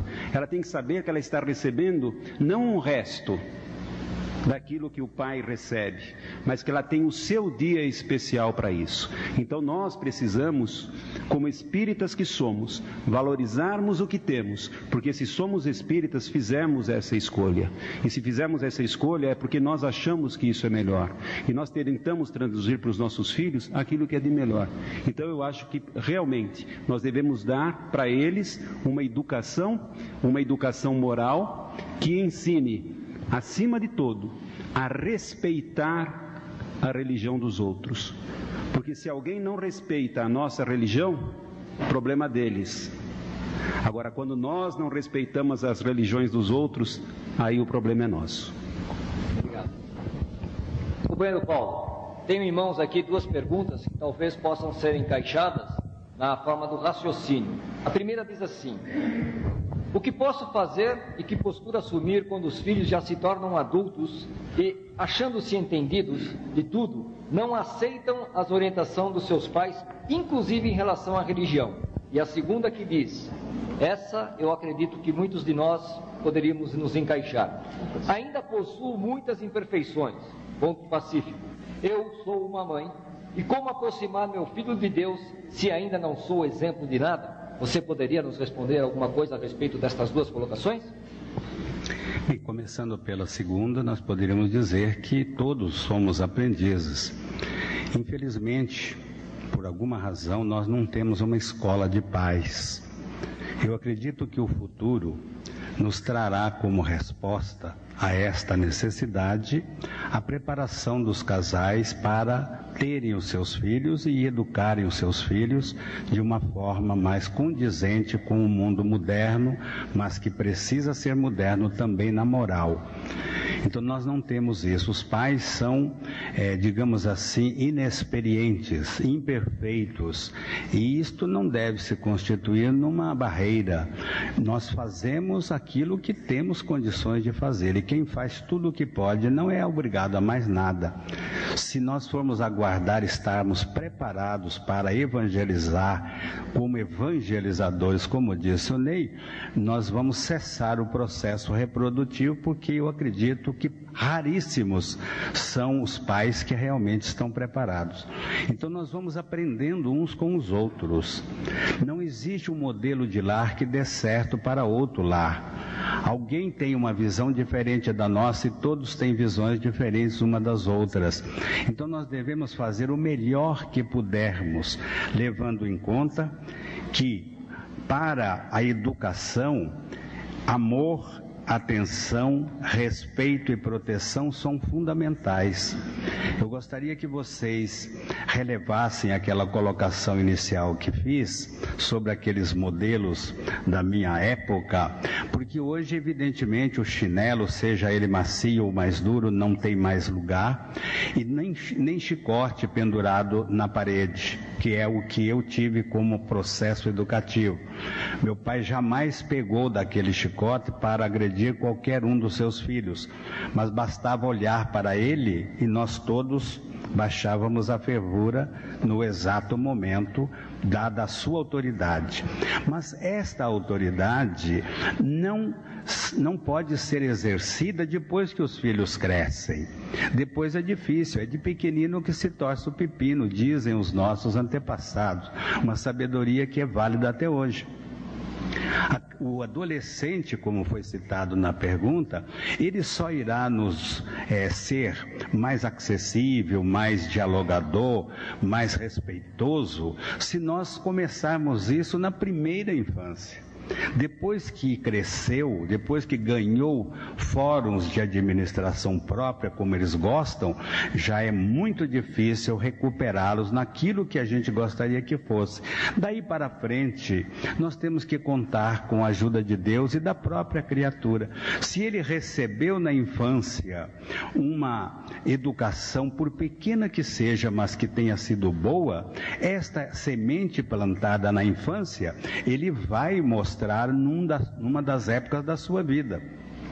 E a mais difícil delas é a época da adolescência, quando o espírito se sente em pleno poder do corpo físico que lhe foi dado. E ele então quer errar, não adianta dizer não faça isso, porque é exatamente aquilo que ele vai fazer. Então vamos confiar em Deus acima de tudo, porque antes de tudo ele é filho de Deus, e nos acalmarmos, nos aquietarmos e não nos cobrarmos. Só seremos cobrados naquilo em que falhamos. Mas naquilo que fizemos com a ideia de acerto, nós não podemos ser cobrados. Então, se nós fizemos tudo e o adolescente é rebelde, não quer saber de nossos conselhos e orientações, vamos aguardar. Se ele teve uma semente boa na infância, essa semente irá germinar e frutificar na época certa. Muitas vezes, eles retornam ao aconchego da mãe, do pai, do lar, lá pelos 30 anos, quando eles começam a levar da vida as lições que o lar não deu, mas que ele vai aprender lá fora. Aí ele volta ao campo de pouso para buscar aquele apoio que antes não tinha. Vocês são testemunhas disso. Quantos filhos rebeldes abandonam e se vão? E de repente ele aparece, como na parábola do filho pródigo, lá na curva do caminho e vem se aproximando de nós. E o que devemos fazer neste momento? Abrir os braços, como o pai fez ao filho da parábola, e recebê-los. Eles podem ser tudo, e a gente deve afirmar isso, como já disse o Ney. Nós temos que ter a coragem de afirmar para o nosso filho: não gosto do que você faz, você é um desleixado, você é uma irresponsável, mas eu amo você.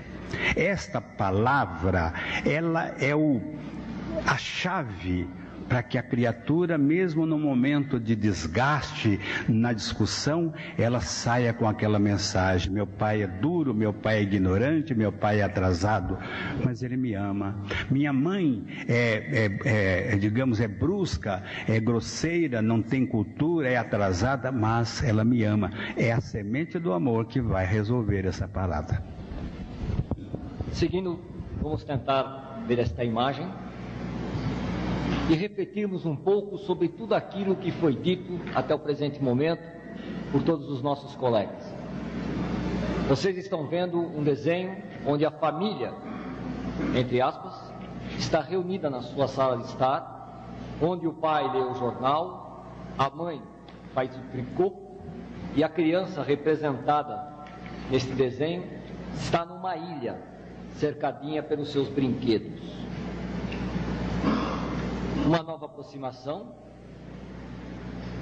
a criança continua, muitas vezes, dentro da sua própria casa, cercada do conforto da atenção, entre aspas, sentindo-se isolada, como se estivesse numa ilha. Trazendo isso para bem perto de nós, eu perguntaria aos 3 companheiros, como é que nós poderíamos trabalhar com a solidão da criança que é criada sobre essas atenções e estes carinhos que muitas vezes nós, pais preocupados nos dias de hoje, passamos aos nossos filhos. Vou começar pela Rosana.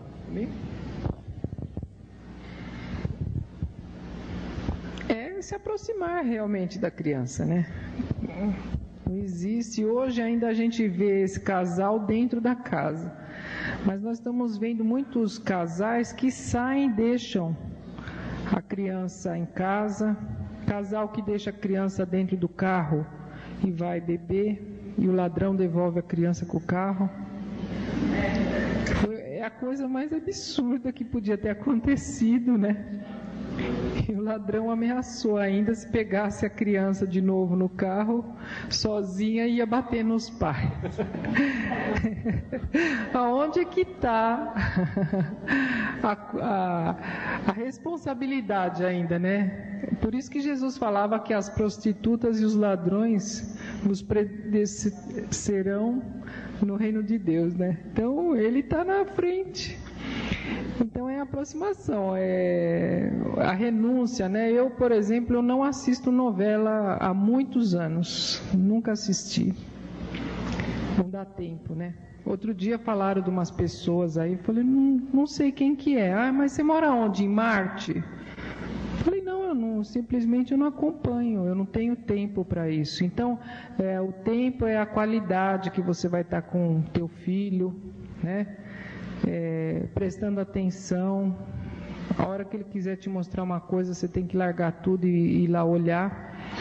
É isso, esse isolamento aí que existe é a indiferença, né? Ney, por gentileza. Bom, ser espírita é uma coisa fantástica, porque muita gente, quando vai envelhecendo, começa a achar que vai morrer e fica com muito medo, essas coisas todas, e nós percebemos, olhando com a visão espírita, que nós estamos sempre aprendendo, né? Eu estou passando por uma experiência fantástica, porque nós temos netos, e os netos é uma segunda oportunidade que nós temos de aprender, né? Nós estamos sempre aprendendo, e nós rejuvenescemos e aprendemos, e tudo que eu aprendi na doutrina espírita se comprova. Eu sou avô de trigêmeos. E desde o primeiro momento, as crianças nasceram prematura, e quando nós a visitamos na UTI, nós percebemos que eram 3 seres completamente diferentes.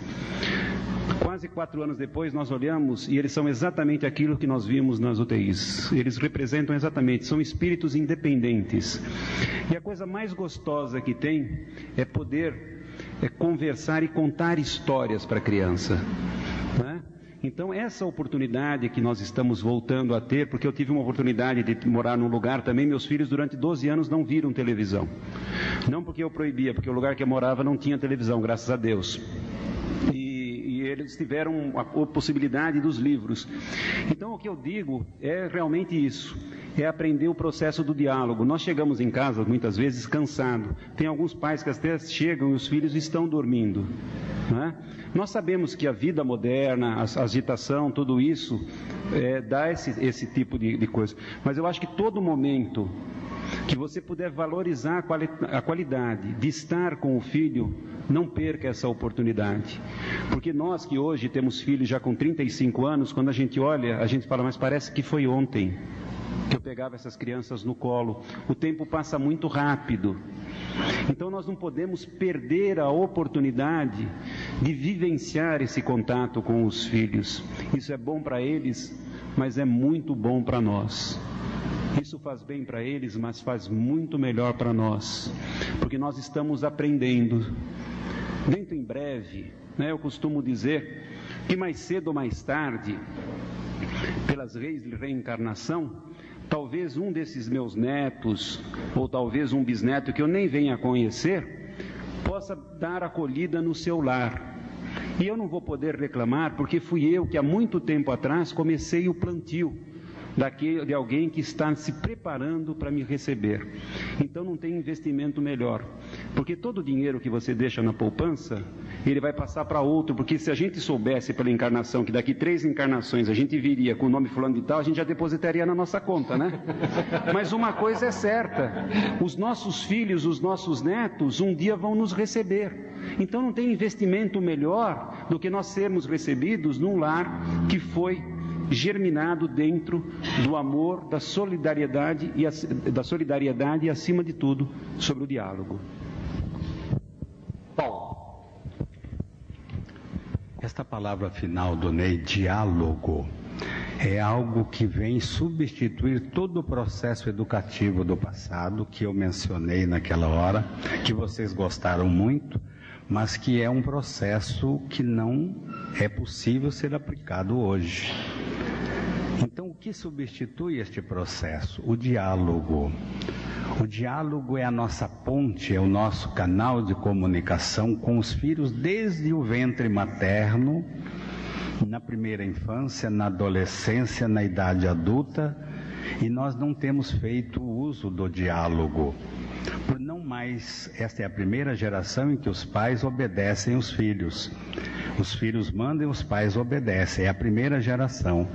Evidentemente, nós não podemos caminhar nessa direção, porque não levará a um resultado positivo. Não vamos voltar ao passado, mas não podemos nos permitir ir ao caos. Então é preciso um meio termo. E onde encontramos os meios para o meio termo? Exatamente no diálogo. Esta figura mostra a mãe num crochê, o pai com um jornal e, no caso, a televisão está desligada, me parece. Mas nós assistimos no dia a dia os pais neste procedimento. A criança é um estranho no ninho. E aí há pais que dizem assim, eu não fico mais com meu filho, ou a mãe diz, não fico mais com meu filho, porque eu trabalho, eu chego em casa cansado. Não é a quantidade de tempo que nós convivemos com eles que resolve, o que faz diferença. É a qualidade do tempo. O que eles reclamam de nós não é que deixemos o trabalho, a escola, a profissão, para ficar ao lado deles, mas aqueles momentos que são deles, nós não podemos roubá-los. Então a novela pode esperar, o crochê pode esperar, o jornal pode ser jogado no cesto, mas o filho não, como disse o Ney, porque os jornais daqui 2 anos, 5 anos trarão as mesmas notícias, se não piores, mas os nossos filhos terão crescido e assimilado coisas que nós não percebemos porque estávamos ausentes deles. Então é a quantidade, nem que seja 5 minutos, mas que esses 5 minutos seja acrescido da afetividade, do amor, do diálogo, para que ele sinta que mesmo ausente o pai e a mãe o ama e é a sua referência como criança. Nós precisamos a mãe passar essa afetividade, o pai passar esta noção de autoridade, porque ele é uma autoridade, ele não pode negociá-la, porque senão ele perde as rédeas de um processo educativo. Há muitos pais que acham que, eu tomo banho com meu filho, eu faço isso, eu rolo com meu filho. Errado. Nós precisamos ter uma equidistância respeitosa, senão ele vai me confundir com um coleguinha de escola. E quando eu falar com ele, ele não vai me ver como uma autoridade, mesmo entre aspas. Ele vai me ver como um amigo, como nós somos amigos e você me fala dessa forma. Então são estes os equívocos. Mas em relação a esta imagem, recentemente num seminário, que nem era um seminário sobre medicina, um médico, o Dr. Gerson, da cidade de Belo Horizonte, contou uma experiência sua em relação à família, quando ele disse que, como psiquiatra, ele estava elaborando um trabalho para ser publicado numa revista especializada de psiquiatria. Então ele estava no seu escritório, compondo aquele material muito importante, e de repente pela porta entrou seu filho de 3 anos, que trazia um pequeno carrinho cuja roda havia se soltado. E ele chegou no pai, bateu no joelho do pai e falou: pai, com a sua simplicidade de 3 para 4 anos, o pai, meu carrinho quebrou, coloca a roda para mim. O pai então disse: meu filho, agora não, agora o papai está muito ocupado, num trabalho muito sério, vai brincar com o carrinho, depois eu compro um outro novo para você. E ele então, menino, saiu como entrara. Ele foi entregar o trabalho e na volta passou numa loja, comprou um brinquedo, um carrinho muito mais sofisticado do que aquele cuja roda se partira. Chegou em casa, chamou o filho e disse: olha o carrinho que o papai trouxe para você. Ele disse: meu filho não tocou do carrinho, simplesmente empurrou e saiu.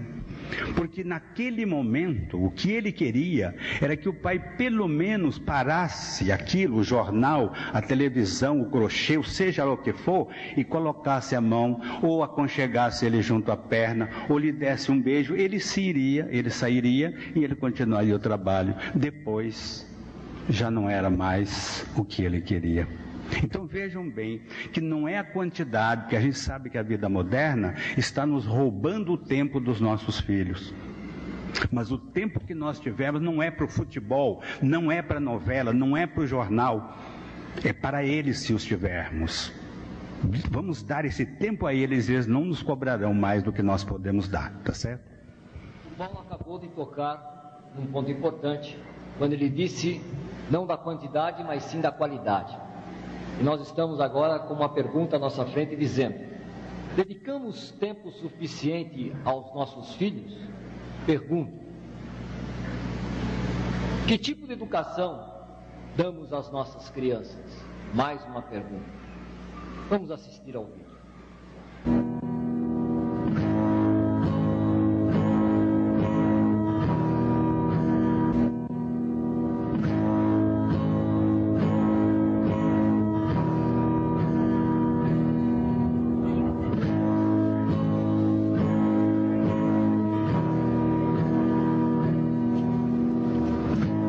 Looks like rain again today.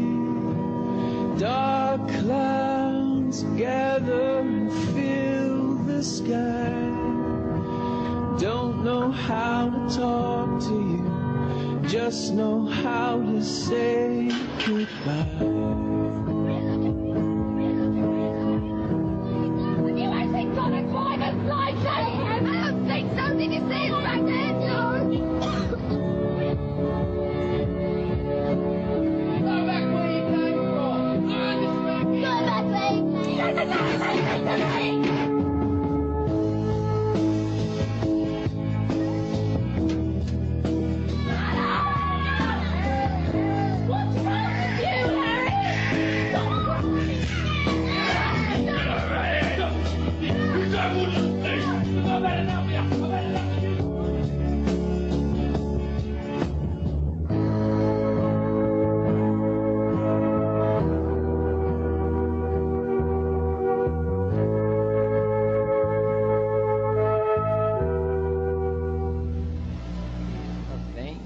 Crianças fazem. Esse, muitas vezes, é o exemplo que nós passamos. Tudo que foi dito, tudo que foi apresentado até o momento, nos trouxe exatamente esse tipo de postura, que nós, muitas vezes, estamos nos propondo a ensinar aos nossos pequeninos. Mas de que forma? Com que exemplo? Vamos seguindo um pouco mais à frente. Uma passagem do capítulo do Evangelho, no item 10, capítulo 10, item 13, nos diz: aos olhos de Deus, uma única autoridade legítima existe, a que se apoia no exemplo que dá do bem, Evangelho segundo o Espiritismo. Desta forma, caros companheiros Paulo Ribeiro, Rosana e o nosso companheiro Ney, o que vocês poderiam acrescentar exatamente a esta passagem do Evangelho, diante de tudo isso que até o presente momento estivemos aqui dialogando e procurando transmitir em relação a aproximarmos os nossos filhos de Deus? Eu gostaria que desta vez começássemos com o Paulo Ribeiro. No decorrer desta exposição dos meus companheiros, e inclusive do nosso companheiro Paulo, nós tivemos várias orientações a esse respeito. E este fechamento com o Livro dos Espíritos nos fala de que palavras convencem, mas os exemplos arrastam. Só o exemplo é capaz de formar um caráter melhorado. Só o exemplo é capaz de nos trazer no futuro aquilo que almejamos. Porque a gente imagina qual será o futuro dos nossos filhos e, obviamente, pedimos a Deus e vibramos para que eles tenham um melhor futuro. Mas eu pergunto, o que nós estamos legando aos nossos filhos para que eles sejam estas criaturas brilhantes do futuro? O que nós estamos dando a eles em matéria de exemplo? Recentemente, numa revista de grande circulação, uma escritora falava sobre este assunto, chamada que foi para uma reunião e uma palestra com executivos de grandes multinacionais estressados, profundamente estressados com esta situação da questão da recessão, isto que está acontecendo no mundo, certo? A questão financeira. Para relaxar um pouco, reuniram-se e pediram que viesse falar alguém que pudesse lhes falar de algo que não fosse números e equações. E a pessoa foi falar sobre isso. Que estamos legando para os nossos filhos? E ela colocava alguns exemplos. Nós acabamos de vê-los. Quando você grita com alguém, ou dentro de casa ou fora, nós estamos dando o exemplo de que o grito poderá ser a solução e sabemos que não é.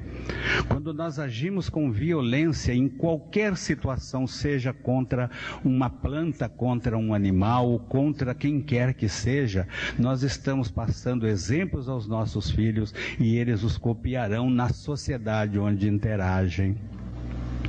Quando ela colocou isto, vejam bem que é uma observação profunda, perguntando assim: você como pai paga o salário que merece a funcionária do lar, a sua empregada doméstica? Se você não estiver fazendo o justo, teu filho não será justo com aqueles que estarão sob seu comando. Você cumpre tuas obrigações como empregador junto aos teus empregados ou dá um jeito de ludibriá-los com promessas não cumpridas? Se você age assim, mesmo que seja para acumular riqueza para os teus filhos, eles renegarão essa riqueza, porque foi o exemplo que eles receberam de uma sociedade injusta que oprime o mais frágil. E ela colocou várias questões nesses mesmos termos. Se você pega a roupa velha e diz: essa aqui é para dar para os pobres, teu filho e tua filha, observando isso, irão manter esta mesma postura de dizer: tudo que não presta nós vamos dar para os pobres. E esta cultura de exclusão estará sendo perpetuada até que nós, os adultos, tomemos a decisão de sermos justos naquilo que fazemos. Nem precisamos ser bons, porque bondade é virtude, mas precisamos ser justos, porque justiça é um dever. E isto nossos filhos copiarão de nós, com certeza. Eu li recentemente, me permite um minuto, eu li recentemente uma matéria em que um pai saiu para pescar numa noite que antecedia a liberação da pesca. Isso foi contado, um fato real, por um advogado americano. Ele diz: nós saímos à noite porque à meia-noite seria aberta a temporada de pesca e meu pai estava muito ansioso para ir pescar, que era a paixão dele. E nós fomos então e chegamos lá 1 hora antes da meia-noite, no local combinado, no local escolhido. E então, assim que chegamos, ele era um menino ainda. Assim que chegamos, eu já comecei a desembrulhar as tralhas de pesca e já procurei as iscas. Meu pai disse: não. Só começamos a partir da meia-noite, quando iniciar o primeiro minuto do dia seguinte, que é quando entra em vigor a liberação. Ele diz: pai, mas por que isso? Nós estamos sozinhos, ninguém está vendo, por que não podemos pegar um peixinho antes da meia-noite? Ele diz: não, só após a meia-noite nós colocamos o anzol na água. E ele diz assim: isto foi a minha maior lição e que sigo até os dias de hoje. O que é permitido, eu faço. O que não é permitido, eu não burlo. Então, este exemplo é o que nós precisamos começar a transmitir para os nossos filhos.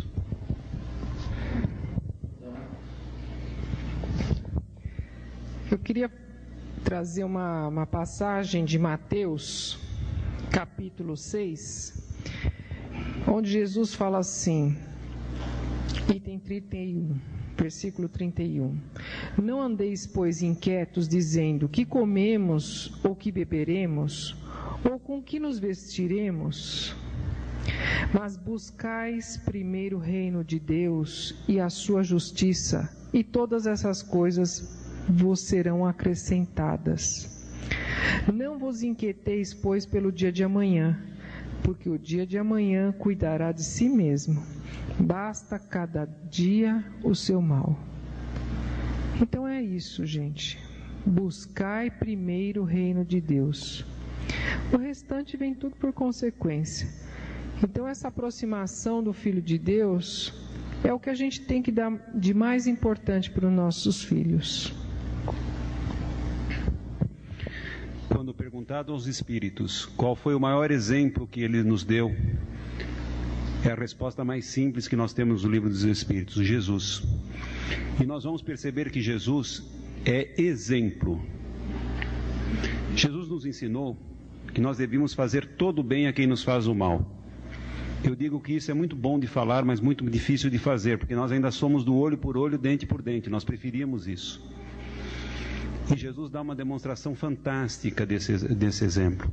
Jesus aproveita seus últimos momentos físicos entre nós, e quando ele está na cruz, humilhado, totalmente com a sua moral abatida, dentro dos conceitos humanos, porque a moral de Jesus nunca se abateu, mas perante os homens ele era um nada, sendo morto entre dois ladrões, aquele que as pessoas imaginavam ser o Deus, e morria ali de uma morte infamante entre os daquela época. As suas últimas palavras são exemplos para todos nós: Pai, perdoa, eles não sabem o que fazem. Então, nesse momento, ele demonstra que realmente ele era o Cristo. Porque falar as coisas quando nós estamos bem é muito fácil. Agora, demonstrar o que somos quando as dificuldades se abatem sobre nós e os nossos filhos perceberem que os ensinamentos morais são fatores importantes, porque o tempo passa, mas como todos nós dissemos aqui, vocês bem sabem, os exemplos não se esquecem. Meu pai tinha uma frase de pequeno que me marcou profundamente e me marca até hoje. Ele dizia o seguinte: se alguém te chamar de honesto, não fique feliz, porque honestidade não é virtude, é obrigação. E isso me marcou, e eu tento fazer tudo na minha vida com a maior honestidade, porque essa foi a grande riqueza que meu pai, na sua simplicidade cultural, me passou. A mesma coisa que o Paulo traz do pescador, são os exemplos que ficam. Às vezes, quando eu tinha que falar com os filhos, eu dizia assim, a minha esposa falava: mano, mas já falei 1000 vezes. Ela fala assim: fala mais 2, fala mais 3. Mas eles não escutam. Escutam sim. Nós também na nossa época não escutávamos, e hoje nós vivemos repetindo o que os nossos pais diziam para os nossos filhos. Eles também vão nos repetir para os filhos deles. E são os exemplos que ficam, os bons exemplos. Bem, dito tudo isso, eu gostaria de, neste momento, deixar uma colocação de cada um dos nossos companheiros expositores desta tarde no evento do 21º Encontro da Família. Assim sendo, caro companheiro Paulo, diante desta atitude de aproximarmos os nossos filhos de Deus, escolha 2 sentimentos nobres e exponha para nós, para que possamos tentar juntar numa frase o que eu estou tentando aqui fazer neste momento. 2 sentimentos nobres.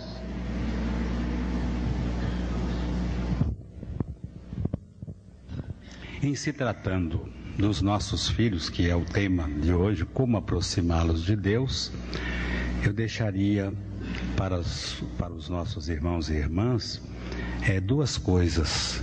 A mãe representa, nesse sentimento nobre, a afetividade, e ela não pode abrir mão desta virtude de ser afetiva.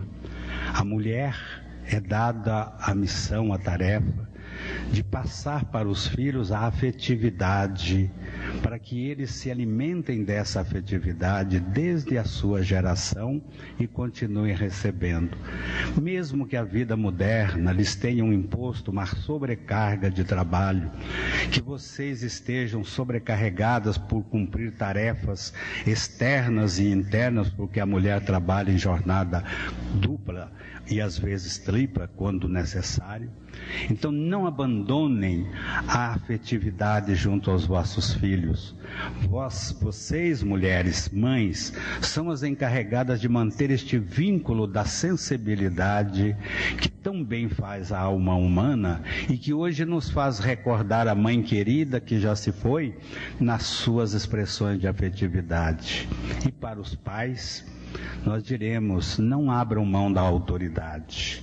Evidentemente, uma autoridade que permeia o diálogo, que entra a afetividade também, o respeito, o diálogo, mas não abram mão dessa autoridade.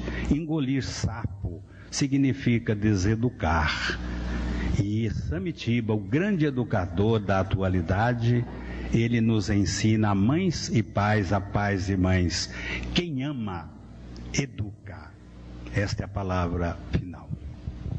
Rosana? Jesus disse que ia vencer o mundo com duas espadas, o amor e a verdade. E Kardec repete no livro do Evangelho essas palavras através do Espírito de verdade: amai-vos e instruí-vos. Eu acho que essas duas virtudes é que nós temos que desenvolver para nosso progresso. Obrigada. Ney. Encham os corações dos seus filhos com valores morais, de tudo que for possível, e tudo mais virá por acréscimo. Dê aos seus filhos o sentimento da caridade, não a caridade que humilha, mas a caridade que consola, a caridade que acarinha, a caridade que dá força, a caridade que ajuda o homem a levantar-se e caminhar. Lembrando a frase de Pedro: não tenho ouro nem prata, mas do que tenho eu te dou. Dê tudo o que você tiver de bom aos seus filhos e a sua tarefa estará cumprida. Eu peguei justamente essas situações dos nossos companheiros expositores, primeiro para mostrar a todos nós que somos capazes e que temos competência sim de aproximarmos os nossos filhos de Deus. Um companheiro nosso pergunta: da onde você tirou o texto sobre a mãe? O texto que sobre a mãe? Isso. Bem, da internet. Da mãe internet. Mãe internet.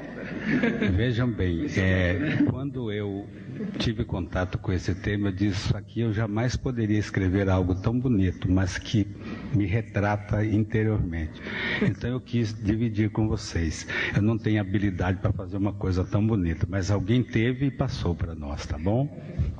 Mais uma vez, Paulo Ribeiro, Rosana e Ney, os nossos agradecimentos sinceros por esta oportunidade.